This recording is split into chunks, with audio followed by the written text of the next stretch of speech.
আলহামদুলিল্লাহি নাহমাদুহু ওয়া নাস্তাঈনুহু ওয়া নাস্তাগফিরুহু ওয়া নু'মিনু বিহি ওয়া নাতাওয়াক্কালু আলাইহি ওয়া নাউযু বিল্লাহি মিন শুরুরি আনফুসিনা ওয়া মিন সাইয়্যাতি আ'মালিনা মান ইয়াহদিহিল্লাহু ফালা মুদিল্লা লাহু ওয়া মান ইউদ্লিল ফালা হাদিয়া লাহু ওয়া নাশহাদু আল্লা ইলাহা ইল্লাল্লাহু ওয়াহদাহু লা শারীকা লাহু ওয়া নাশহাদু আন্না সাইয়্যিদানা ওয়া নাবিয়্যিনা ওয়া হাবিবানা ওয়া বাশীরানা ওয়া নাযীরানা ওয়া তাবিবানা ওয়া আত-তাইয়্যিবাল বারা ওয়া খানা মুহাম্মাদান আবদুল্লাহি ওয়া রাসূলুহু ওয়া নাশহাদু আল্লা ইলাহা ইল্লাল্লাহু ওয়াহদাহু লা শারীকা লাহু ওয়া নাশহাদু আন্না সাইয়্যিদানা মুহাম্মাদান আবদুহু ওয়া রাসূলুহু নাহমাদুহু ওয়া নাস্তাঈনুহু ওয়া নাস্তাগফিরুহু ওয়া নু'মিনু বিহি ওয়া নাতাওয়াক্কালু আলাইহি নাহমাদুহু ওয়া নুসাল্লি আলা রাসূলিল কারীম আবাদ আলহামদুলিল্লাহ।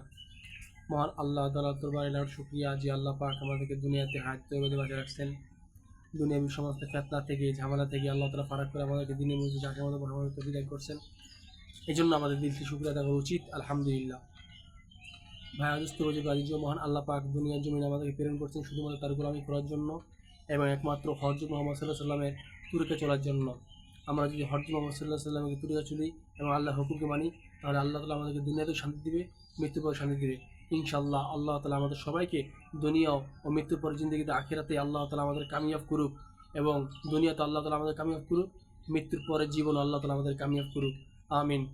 এই জন্য ভাই আমাদের কিছু করণীয় কাজ আছে।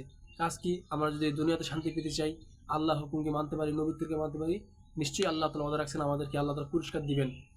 এই জন্য ভাইয়া দোস্ত আমাদের করণীয় কি? আমাদের করণীয় হচ্ছে দুনিয়াতে যত সমস্ত পাপ আছে এগুলো থেকে বাঁচতে হবে। যেমন সুদ, ঘুষ, চুরি, জেনা, গীবত, চুগলখড়ি, পরনিন্দা, লোভ, হিংসা, অহংকার, এগুলো আমাদের ত্যাগ করতে হবে, বর্জন করতে হবে।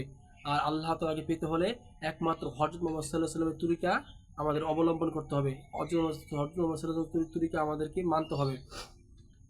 একমাত্র হযরত মুহাম্মদ সাল্লাল্লাহু আলাইহি ওয়াসাল্লামের তরিকাই আমাদের নিজের ভিতরে আনতে হবে। এছাড়া আর দ্বিতীয় কোনো রাস্তা নেই।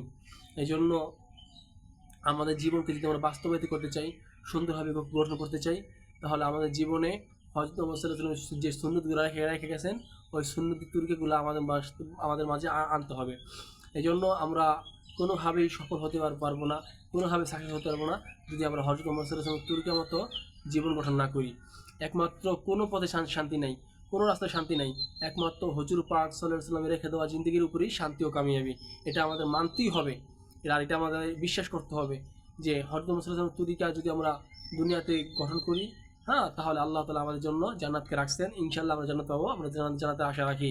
এছাড়া অন্য কোনো রাস্তা চলাফেরা করলে আল্লাহ তাআলা আমাদের জান্নাত দিবেন না।